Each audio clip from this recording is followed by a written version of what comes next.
Criollos, un podcast a rienda suelta. Bienvenidos a este espacio de la Asociación de Criadores de Caballos Criollos. Una nueva manera de recorrer juntos la raza más versátil del mundo y su gente.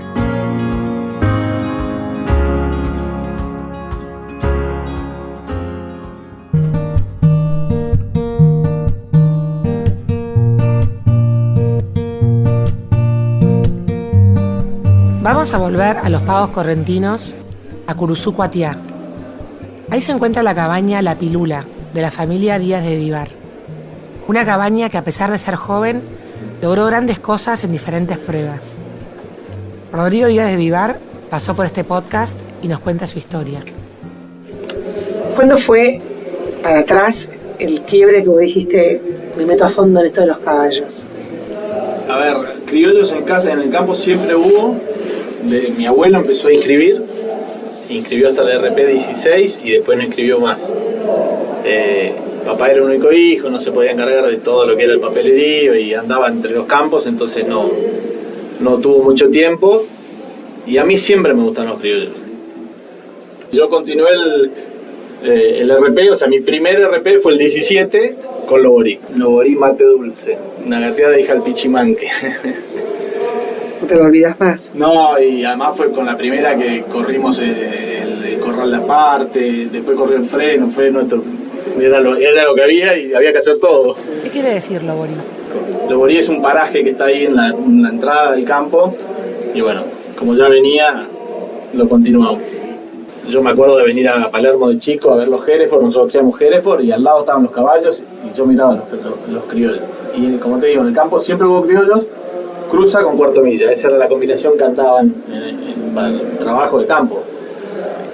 Pero el recuerdo así más fuerte que tengo del primer criollo, un padrillo gateado que había comprado mi abuelo, que me acuerdo justo cuando llegó estábamos en el campo de chicos y lo montábamos, papá nos hizo montarlo, ese fue el primer, se llamaba Guasúas de Oro. Se muere uno de los padrillos de cuarto milla y vamos a un remate en Mercedes a comprar, ahí en la zona de Curuzú Mercedes era Mató. Si era criollo era Mató, no había... no, sí, era lo único que existía en la zona y además como eran de la zona sabías que eran rústicos y servían. Y fuimos al remate en la exposición de Mercedes y se vendían algunos caballos y yo necesitaba padrillo y estaba con el viejo y le digo, había un Picasso que me gustaba, llamado Chaque el Tango, un hijo de cabaret que había venido a Palermo, había sacado premio a la mejor cabeza, no sé qué, bueno, compramos ese padrillo y después entraron un par de yeguas y yo ya le venía diciendo a papá que me gustaba y bueno, en ese momento compramos 2 yeguas, una de Mató y otra de Blas Ferrando, me acuerdo, y ahí nos largamos, así que eso fue 2006, septiembre del 2006 fue el remate ese. Y después ya nos fuimos a la República, compramos 5 yeguas madres y 5 potrancas y ahí empezó nuestra carrera. Y cuando ustedes compraban las yeguas en la República, digamos, ¿cómo fue esa iniciación de ser criadores? ¿Empezaban a domar, probaban, criaban? Sí, a ver, no sabíamos nada de caballos. O sea, sabíamos del caballo de campo, doma campera, pero no teníamos ni idea. Hoy tampoco es que sé mucho, pero vas aprendiendo, vas viendo cosas que no sabías ni que existían. Los aplomos, ni idea. El caballo era, ¿te gustaba? ¿No te gustaba? Pelaje lindo y chao, así eran nuestras elecciones. Claro. Cuando fuimos a la República por un contacto, ahí lo conocí a Santiago Tapia y compramos, la mayoría eran mucho tutor, que fue medio la base de todo lo que era República, y en potrancas había un poco de mezcla, había algunas más después vimos que eran más funcionales, tampoco, ya te digo, elegíamos porque nos gustaba y chao. Claro, y después ibas a ver qué cosas tenías en tus pedigrees. Totalmente, no sabía ni que existían los pedigrees, o sea, era así. Y obviamente en ese momento era facón, todo lo que escuchabas era facón. Yo usé un par de años el tango, que me dio, hoy lo extraño porque me dio cosas muy lindas, caballos muy dóciles, muy mansos, muy fáciles de hacer. Lo usé un par de años sobre esas yeguas, me dio caballos que llegaron a Palermo en rodeos, la verdad que nos dio mucho. Después ese caballo ya vino más viejo o ya habíamos usado mucho y era Facón. Le pregunto a Santiago Tapia, que era de los pocos que conocían la raza, y me dice, tengo que prestarte un hijo de Facón. A mí, yo lo que había escuchado de Facón era como que dijera, andás para el fútbol con Messi, era, bueno, venga, por supuesto, encima prestado, ni hablar. Y vine este hijo de Facón, lo usé 3 años, ponele, me dio caballos muy buenos de andar, de morfología no tanto. No te digo que fueron años perdidos porque quedaron caballos buenos,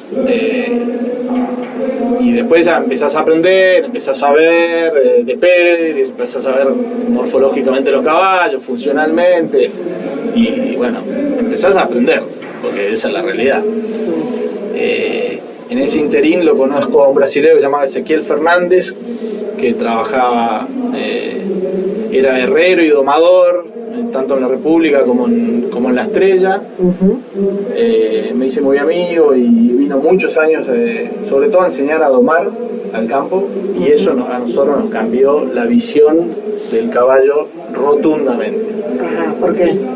Primero porque nuestra doma era bien de campo, es más, te diría que muchas cosas era todo lo contrario de lo que después aprendí, que tocabas con la pata derecha y los caballos iban para la derecha, no salían de la pierna, o sea, todo lo contrario.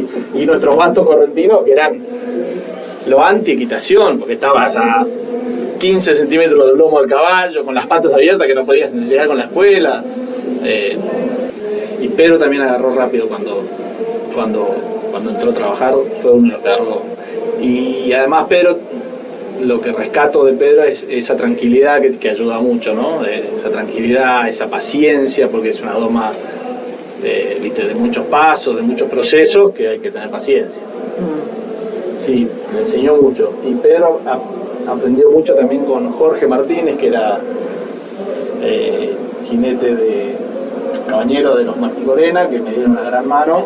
Él había tenido muchos cursos con otro brasilero, y eran muy amigos, se querían mucho, y además tenían mucho esto que te digo de la paciencia, de no maltratar.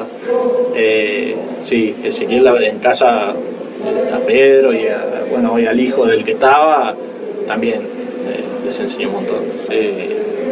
Si bien los campos no eran muy cerca, pero Pedro iba a lo de Ricardo, a lo de los Marticorena, o Jorge venía incluso a casa.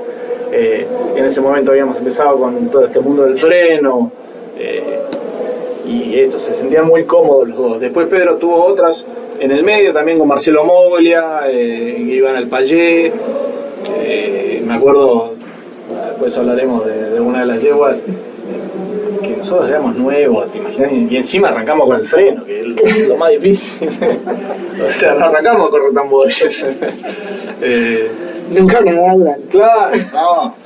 Y Felipe Zeta para nosotros era, no sé, veíamos unas monturas chilenas a 2 manos. Yo decía, ¿cómo enlazan estos tipos en el campo? Claro. Por eso digo, sin desmerecer, pero para nosotros era algo rarísimo manejar a 2 manos. Yo decía, re bien que en un momento lo usan, el lazo, ¿cómo hacen? Era raro para nosotros. Y me acuerdo de uno de los primeros cursos que Pedro va con el 7 grado A, Moglia me dice después, tu yegua es una yegua muy importante. Y son esas cosas que te dicen, te quedan. Yo estaba enloquecido porque Marcelo Moglia, que en ese momento estaba top, sigue siendo, pero tampoco sabés si te lo dicen de cumplido, y bueno, mira, después tenía razón. ¿Esa del 7 graduada la compraste en la primera tanda de las yeguas de la República? No, del 7 algo de esas cosas, que no me fue tan bien con ese padrillo Facón que me prestó Santiago, pero como me lo prestó, al poco tiempo la República hace un remate, y devolución de favores le quiero comprar le voy a comprar una potranca. Y la realidad que miré, sabía un poquito más de lo que sabía antes, no era que ni cerca de lo que uno va aprendiendo, y le pedí a Cayo que me recomendara que miráramos juntos, recorriéramos los corrales, y era potranca la graduada. Me dijo, comprá esta. Y así de devolución de favores, en la realidad, llegó la graduada a casa. de potranca, se domó en casa, se hizo en casa, y lo peor, la primera vez que iba a salir a competir, al corral de aparte en Curuzú, mete la mano en la pata en la puerta del tráiler, se raja el cuero, yo lloré, la primera vez que lloré con un caballo. Era mi primera, habíamos corrido con la Mate Dulce, pero era la primera yegua hecha en casa, todo, viste, la primera salida, y nada, saliendo para Curuzú, metió la pata en el tráiler, se peló toda y chao, abajo. Así que, bueno. ¿Y su segunda salida? Que en realidad después vino bien, porque estaba uno de los que habría aprendido, el padre de Ramón Vega, uno de los que está ahora, que después se fue, y bueno, vino Pedro y la agarró él, y ya con todos estos, Jorge Martínez, con la ida a lo de Marcelo Moura, que íbamos al Pallé de Silvio Mateucci, allá todas las distancias son lejísimos encima, ¿viste? Porque si estás cerca de los Cayos, sí estoy cerca, pero en realidad estoy a 200 kilómetros. Claro. Y bueno, ahí se fue haciendo, nunca llegó a correr el corral aparte porque arrancó directamente con el freno, que también, ya te digo, lanzarnos al freno, pero a mí fue la prueba que me enamoró desde la primera vez que la vi. ¿Y cómo fue la primera experiencia graduada con el freno? La graduada va a un Inéditos a la República, y sale segunda. Unos nervios, yo todavía tengo los videos filmados, parecía que tenía Parkinson, porque era todo, viste, la primera vez, los chicos eran chiquitos, me acuerdo, se colgaban del alambre, yo los retaba.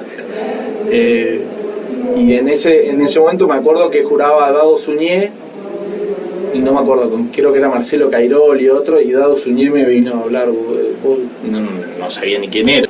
Nada, éramos recontra nueve. Y ahí salió segunda, y ahí ya Pedro muy con Jorge Martínez, iban a todas las pruebas, donde iba uno iba el otro. Y bueno, el año siguiente final en Palermo, 2012. Arrancó con una morfología de 6'7", creo.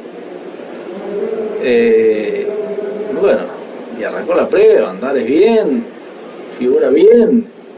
En un momento estábamos primeros. Sí, era una locura, era un sueño. Que, además todo decía, igual hasta que el freno, hasta que no termina.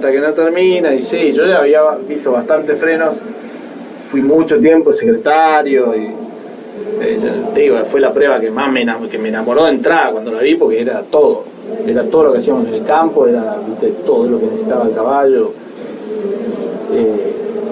Y bueno, venía la tordilla de un tal Peirano comiendo los talones, todo el tiro, una yegua espectacular, buenísima, con Matías Horta, todo el fin de semana nos ayudaba que la tordilla había salido un poquito más atrás de morfología, lo único que... Y bueno, hicimos una manguera buena que fue acá en la sala en la sala de ventas de Palermo, que fue un incordio, porque era un desastre, era más chica, las puertas se vencían, la verdad que fue ridículo. Los brasileños le han dicho estos argentinos, zaparrastrosos. ¿Vos además de estar como dueño de la yegua, estabas en la organización, estabas en algo institucional? No. Ahí estaba solamente... No. Había sido muchos años secretario y sabía manejar la computadora, entonces, viste, para las notas, y muchos me tomaban así de ayuda, pero no, cero institución. Estabas totalmente compenetrado en tu, en tu rol. ¿Cómo extraño eso? Y bueno, llegamos a la bahía, a la mangueira, anduvimos perfecto, y la tordilla que seguía ahí, sacaba toda la misma nota que nosotros, nos manteníamos, estaba ahí cerquita, fuimos a la bahía, entra la tordilla, son 9, triple 9, y dije, chao. Y entra Pedro y se manda unos rayadones y unas vueltas que yo decía, este no es Pedro, es impresionante. Y hace 9 también, así que llevamos parejo, corrimos juntos la última vaca y ganamos ahí nomás, pero y fue un sueño, nada, increíble. Teníamos 5 o 6 años de criadores y teníamos un freno de oro. Entonces era una cosa, nada, lo contás y es imposible. Una yegua fuera de serie, la verdad que fuera de serie. Al año siguiente quisimos repetir, porque era lo que había, ¿no? Que tenía 10 yeguas entrenando, nada. No, y además la campaña del freno es larga, o sea, uno entrena mucho durante años, la verdad que... Sí, totalmente. Y se mancó en el campo. Te diría en Curuzú, en esa época, no había un veterinario que supiera de caballo. Era una locura, bueno, de todo vaca, obviamente. Y yo trabajo hace muchos años con la misma veterinaria que tiene 10.000 veterinarios. Nada, no existía el veterinario. Llegamos acá, estaba manca y bueno, está manca. Me acuerdo que hicimos la admisión y la chica, la veterinaria que hacía la admisión me dice, y así no va a poder competir. ¿Qué? Le digo, es mi yegua, yo hago lo que quiero, no sabía nada, ¿viste? Cómo eran los protocolos, claro. Y dice, bueno, habla con los de veterinaria de acá, de Chacaría en Rural, no sé qué, y en ese momento creo que le habían antidoping, le dieron una buta, no sé qué era, y al otro día hice la admisión de vuelta y ya no manqueaba tanto. Y así todo terminó, ya con morfología un poco más alta, creo que sacó 7-1, pero estaba manca. Desde los andares ya manqueaba y así todo terminó sexta, la llevó. Que ese año ganó la famosa torrilla, la jabalina. Corrió igual, se aguantó todo y terminó sexta. No, nunca más tuve una yegua como esa, obviamente. ¿Y esa yegua está en la manada hoy? Sí, está en la manada. Ya un hijo de ella corrió la final este año. Y bueno, igual los primeros años me costó preñarla. Siempre, a mí me han dicho todos los caballos que están en entrenamiento que son difíciles hasta que se adaptan y todo el metabolismo se acomoda. Así que tuve 2 años que falló, digamos. Pero hoy, ya te digo, un hijo ya corrió la final del freno, tengo una potranca que la estoy cuidando y empezando a domar. Así que esa yegua de devolución de favores terminó siendo una yegua excepcional. Qué satisfacción. ¿Se puede decir que tuviste una curva de aprendizaje? Sí, muy rápida, muy rápida. Yo soy bastante pasional en lo que hago y me meto demasiado fondo en general. Y esto me atrapó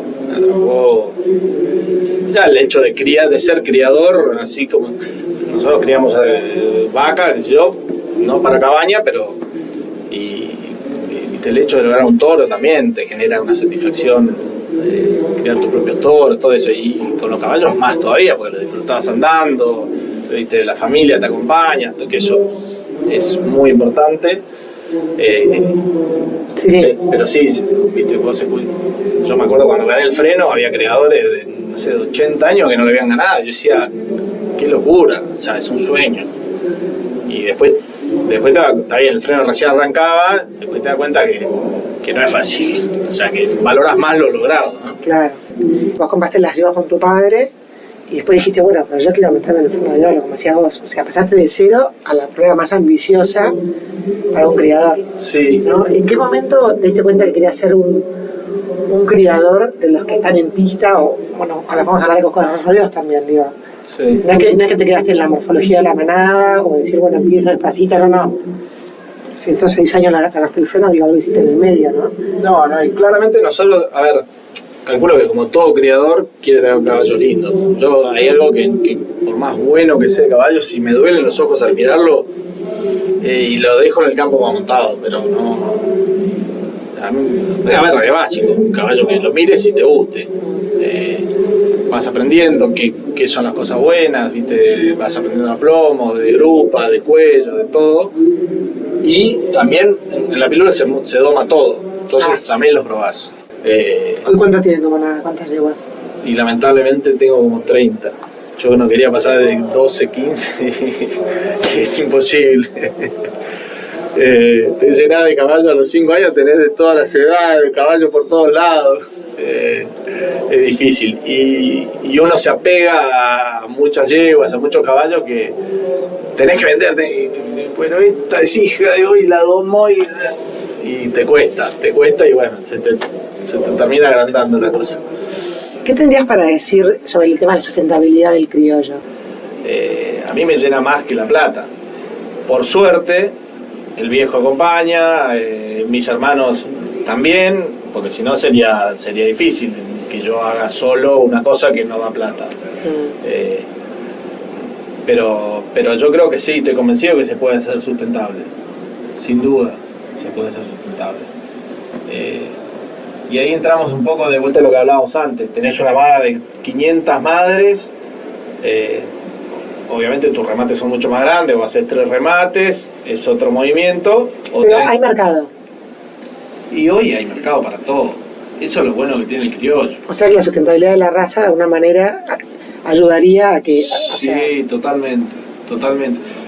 Primero porque hay lugares en el país donde si no tenés caballo no podés producir, no podés trabajar con hacienda. O sea, no hay manera. Sobre todo en el norte, diría que en la Patagonia parecido. Y después todo este mundo de usuarios y de competencia relativamente nuevo. Hoy ves usuarios de la parte campero, es una locura. La cantidad de gente, el rodeo mismo, no sé cuántas yuntas habrá corriendo, habrá como 600 yuntas corriendo en todo el país. El freno quizás es una prueba más selectiva porque es una prueba cara, que lleva más años hacer y que el veterinario, el herrero, el domador, por ahí es una prueba más cara, si querés. Pero en la Felipe Z vas a ver las finales de novicio, de chico, de preliminar, de C, B, D, A. Es un mundo inmenso. Y creo que en ese sentido la asociación, hoy si querés lo digo desde adentro, porque hace unos años que ya estoy medio metido por el freno en distintas comisiones y demás, tiene que dar un salto para asociar a todos esos usuarios que hoy no son socios. Para convocar, sin duda. Estamos ahí para dar ese salto y agrandar la asociación para convocar a todos los usuarios que sean socios. Rodrigo, ¿y cuándo en este proceso de que te convertiste en criador, empezaste a correr vacas vos? Voy a ser políticamente incorrecto o bruto por decirlo. Yo iba a las exposiciones de Curuzú, Mercedes, de La Paz, regionales, y llevaba un caballo, 2 o 3 caballos de morfología, y veía las paleteadas y a la quinta vaca me quería ir a dormir.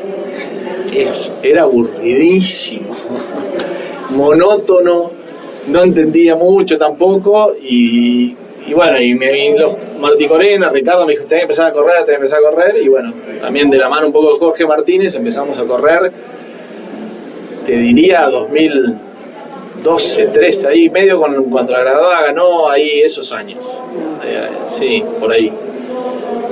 Y a mí me ayudó mucho con el hecho de esto que te decía de la paciencia de Pedro, la tranquilidad, que el caballo es un castrado, yo empecé a correr con un castrado, se quedaba en la manga quieto, y yo veía que otros venían peleando, ¿viste? Y eso para mí fue una ayuda extra, total. Debutamos con 57 puntos, que todo el mundo estaba sorprendido, qué sé yo fui toda mi vida deportista y cuando entras a una pista, a lo que sea, una cancha, yo te juego las bolitas y voy a 1000. Así que sí, 2011 empecé a correr con Pedro ya estaba en la cabaña, así que siempre corrí con él. Y de vuelta, vas aprendiendo, ahí había, en ese momento Ricardo y Carlito Zavalo estaban en la punta, corrían las finales, el Flaco Algorta, había muchos, el Gordo Díaz y Chiqui, o sea, varios con experiencia que siempre te ayudaban, te daban una ayuda, Jorge Martínez ni hablar. Y ya te digo, me ayudó mucho que teníamos caballos mansos y no me acuerdo bien el año, pero también fue bastante rápido llegar a un tercio, que para mí no tenía un imposible, pero era muy difícil. Encima en ese momento el sistema era que tenías que hacer muchos puntos, no me acuerdo ahora, pero se promediaban las 2 corridas de sábado y domingo. Claro. No era como ahora que tenías que hacer un podio y sumar 3 podios, sino que tenías que hacer muchos puntos. Y bueno, como todo deporte, práctica y insistir, porque no es fácil cuando haces 40, 20, 30, 20, te da ganas de me quedo en mi casa. Y bueno, y se dio, llegamos al primer tercio en Ayacucho. Y ahora que estoy pensando, los peiranos me marcaron bastante, porque me acuerdo de ese primer tercio, que para mí ya era todo un logro, El viernes empato, no me acuerdo en ese momento si pasaban 7 para el domingo, ponerle que eran, no me acuerdo, pero ponerle que eran 9, empató en el 9º puesto con Peirano Ábalos, a desempatar mi primer tercio, pero ¿sabés cómo está? Corremos nosotros primeros y hago 11 y 15. Digo, pero estamos, olvídate. Y va Peirano Ábalos 15-15. Yo me bajé, me acuerdo, y tenía que dar examen para jurado de morfología, no me importaba, no quería ni darlo. Así que ese fue mi primer tercio. Y de ahí te diría que, nada, bien, venimos con suerte, bien, entrando los tercios. ¿Podés decir que tu experiencia previa en el deporte, imagino que jugabas al rugby, Sí. te aportó, digamos, cabeza en la pista? Totalmente. Aparte de la mansedumbre en la manga, que veo que es importante, Sí. ¿qué caballo seleccionás dentro de tu casa para poder decir, bueno, este lo pruebo en las corridas? Acá me voy a meter en un terreno barroso que a alguno por ahí no le va a gustar. Mis primeros caballos vaqueros digo, de rodeos, mirabas el pedigrí, no lo encontrabas en ningún lado, cero. Por eso yo siempre cuando hablamos con amigos, digo, seguramente un buen corredor con una yegua de pedigrí vaquero ayuda. Ahora, un buen corredor con un caballo más o menos lo mejora, lo hace correr mejor. O sea, influye mucho las dos cosas, digamos. Por ahí no ganás, No es posible. pero estás. Ya te digo, el primero mío era un castrado, hijo de una yegua tutor con el tango, con cabaret, qué sé yo. Nombrás caballos funcionales y por ahí el cabaret no entra entre esos. Y después era lo que había, yo no tenía distintas sangres, era lo que había. Después muchos de los que llegaron, los primeros eran nietos de cabaret. Con esos primeros llegamos a Palermo, con un castrado y una laguna. El castrado lo compró Macana López hace poco y lo metió en Palermo, caballo ya de 13, 14 años. Y voy a decir el pedigrí, ni idea, no sé. Por ahí es un caballo que se probó porque era lo que había, y si no nunca lo hubiera llegado a probar ese Totalmente. Porque por pedigrí no eran elegidas. Te diría que yo elegía más por físico, el pedigrí era más o menos lo mismo, porque no era que usaban muchos padrillos. Entonces miraba los caballos que andaban sin saber mucho de pedigrí, y bueno, el físico más cerca de tierra, más ancho que alto, digamos, o sea, algunas características que ayudaban a estar cerca de la vaca. Pero sí, el pedigrí cero, no, era lo que había, no tenía elección. Después empezaba a ver que sí, que hay líneas que son más vaqueras que otras, que también te lo facilitan, así como el caballo que está manso en la manga. Pero sí, es un combo y no es solo vos, es tu compañero, son varios factores, el timing de llegar juntos, de mirarte y saber, de mirar la vaca antes, de si la manga es dura, si la manga es blanda. Cuando nosotros empezamos a correr, las mangas eran todas blandas, se cerraban, casi se tocaban las puntas, hoy son todas duras. Te vas adaptando y como todo deporte, práctica,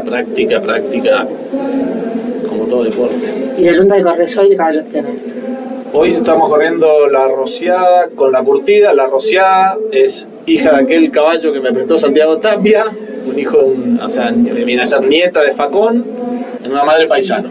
Que ahí si querés tenés una línea más vaquera. Y la curtida es hija del Sin Razón de Carapuza, en una madre tutor también. También yeguas grandes de buen quilaje, que para parar las vacas de la zona de Trenquelauquen y provincia de Buenos Aires necesitas. Yo me acuerdo la primera final que llegué, que se corrió en la República, corría una cría de Aldo del Bue, una gateada con un corazón enorme, pesaba menos que los novillos, ahí sí te digo, esa yegua era recontra vaquera. Esa sí, te veía la vaca y se tiraba y entregaba todo. Venís a correr los tercios, a finales, y la yegua corre al 110% todos los tiros. Donde erró una mano, perdiste la vaca y chao. Claro. Entonces, por eso esto que te decía, del quilaje, del tamaño, ayuda un montón. Pero bueno, ahí tenés una yegua nieta de Facón, que si querés no es una línea tan vaquera, o lo que yo escuchaba que se le criticaba que no era tan vaquero, y una yegua, una hija del Sin Razón de Carapuza, que también no se probó mucho o poco, pero bueno, ves los pedigres y no son tan, por eso algunos se enojan que yo la deja de guitarrar con los pedigres. Rodrigo, me dijeron que te preguntara sobre una anécdota en la compra del velero. Bueno, el velero fue otra cosa que a nosotros nos cambió. Veníamos de este hijo del Facón y del tango. Yo ya tenía hijos de este hijo, o sea, nietos del Facón, y no estaba, era el caballo que no me gustaba, no nos dio del todo bien, o a mi gusto no nos dio del todo bien, y yo necesitaba un padrillo, sí o sí, buscaba y no encontraba, y eso que te da el freno de buscar, quizás no un gran campeón de Palermo de morfología, ni en ese momento los chilenos, sangres chilenas eran funcionales y que no me terminaban de gustar, y el freno te lleva a buscar un caballo medio, y más cuando tu manada es chica, no te puedes ir a un extremo, o sea, con un caballo 100% morfología o 100% función, porque para el freno es muy difícil llegar, sin morfología o sin función no llegas, entonces buscas un caballo medio, y estaba desesperado, y vamos a un frenador en la República, una credenciadora, y aparece un loguro que me encantó, me gustó, y encimamente el malarreado velero es cría de Mercedes Amadeo, Sí. y encima me entero que a la semana o a los 10 días había un remate del Rincón de padres y se vendía. Bueno, me encantó, el caballo es unos andares espectaculares, ¿tá? A los 10, 12 días remate, y me coincidía con una exposición en La Paz. Entonces le digo a papá, el remate era en Palermo. Digo, papá, anda el remate, se vende. Papá estaba ahí, entonces lo mostré, también le gustó. Era es un hijo de lengua del oro, entonces una sangre buena. Le digo, anda el remate, yo me tengo que ir a La Paz. Era el mismo día que se entraba a La Paz con los caballos. Digo, no me acuerdo la moneda de hoy cuánto era, pero ponerle que te dijera, pagá hasta 100. Creo que ni existían las cuotas, no me acuerdo. Pagá hasta 100. Estaba perfecto. Nunca lo he visto papá en ni un remate de Hacienda, de lo que fuera, que no comprara lo que le gustaba. Lo cual era un riesgo, porque yo sé cómo es papá, su orgullo no lo deja perder. O sea, íbamos a comprar un lote de vaquillona, de toro, yo, y me gusta este y lo iba a comprar. Bueno, papá paga hasta 100. Yo me acuerdo, bueno, me voy a La Paz, llego y me voy al hotel corriendo con la computadora a prender porque no tenía padrillo, era una desesperación, se venía la primavera y yo no tenía padrillo.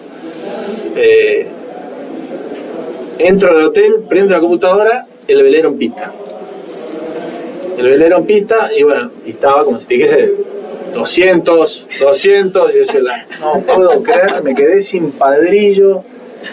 Y lo escucho a Fernando Valiente, que era el rematado, y dice, dale, le dice a alguien del público, dale, para tu gateada, que ganó el freno de oro. Y la del 702 era gateada, digo, ya. Dale, bueno, y le pone, y sin, no decía obviamente quiénes eran los que pujaban, y yo me quería matar. O sea, yo le había dicho 100, ya estaban, no me acuerdo, 300, no, me quedé sin padrillo.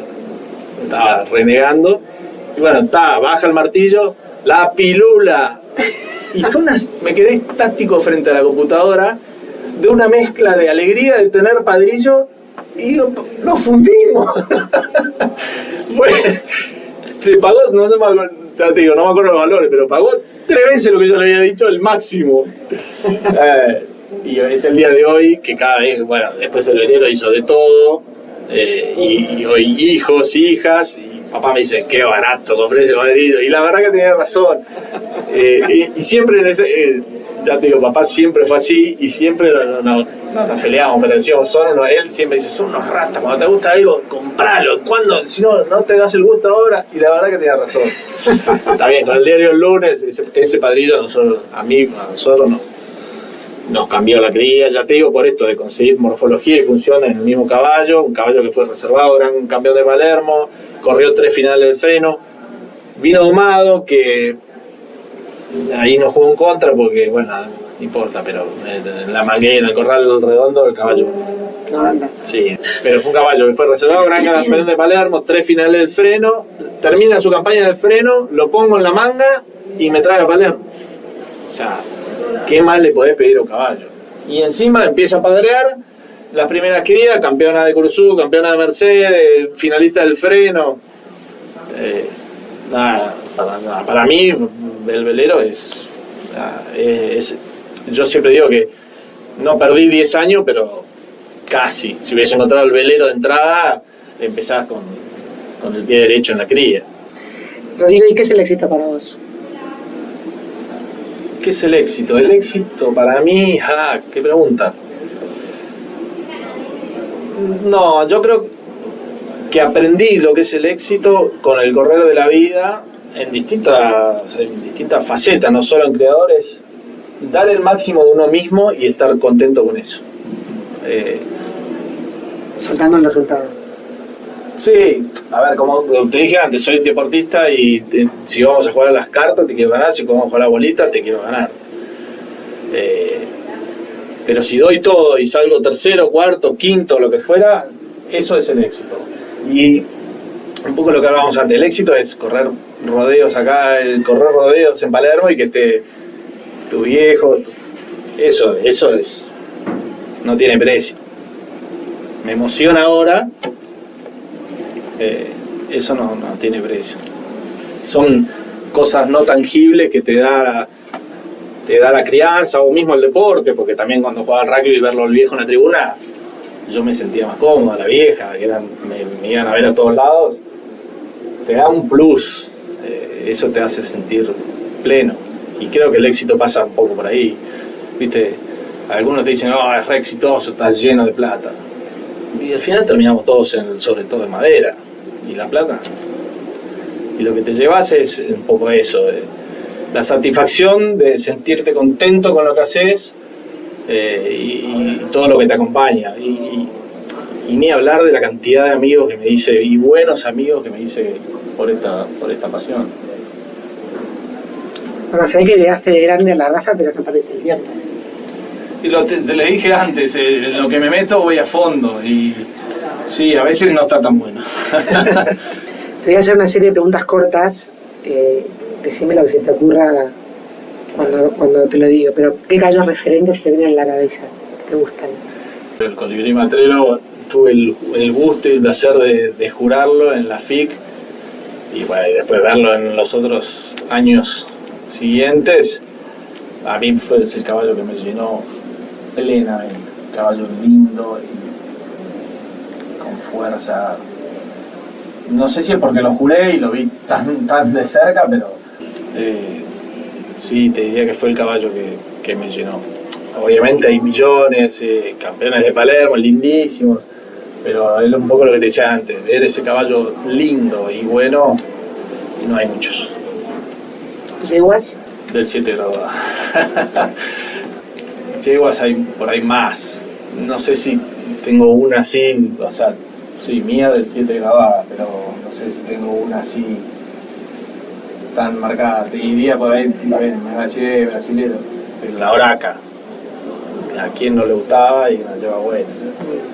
Pero yeguas hay más que no se me vienen así tan rápido a la mente. ¿Jinetes? Jinetes por suerte vi muchos. No es que vi muchos, sino que vi mucho el crecimiento hablando de Argentina, ¿no? Germán Barale me parece extraordinario.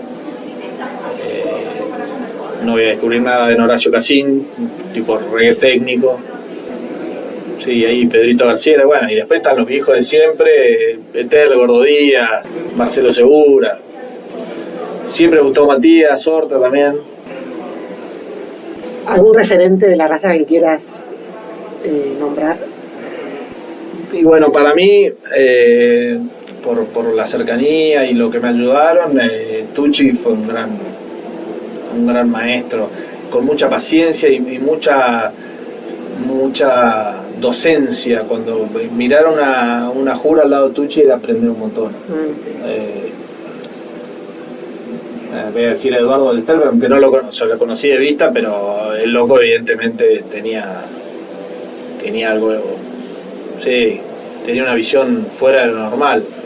Después vas conociendo gente y hay cabañas, pero te digo Tucci porque fue lo que más conocí, y Cayo también, ¿no? Pero sí. ¿Qué puedes decir que te dejó la raza? Éxito. Porque sí, cuando vos encontrás algo que te apasiona, que dura el tiempo, que tu familia acompaña, que te haces un montón de amigos, porque es la realidad, no es una frase hecha, es una realidad. Yo tengo ahí amigos, de verdad amigos, gracias al criollo, y después conocer muchos lugares, el país, bueno, de Brasil también, pero sobre todo el país, porque viajás, tanto como jurado, como expositor, vas a las pruebas, muchos lugares de distintas provincias que no conocerías de otra manera. Pero sí, sobre todo eso, el sentirte que haces algo y te llena y estás feliz con lo que haces. ¿Y una palabra que define al criollo? Una palabra que describe al criollo. Yo siempre digo que me genera libertad andar en un caballo. Estar arriba de un caballo recorriendo el campo, no son muchos los que tienen la oportunidad de eso. Libertad. Bueno, Rodrigo de Vivar, muchas gracias por este podcast. Muchas gracias a vos. Para más criollos a rienda suelta, nos encontramos en el próximo episodio.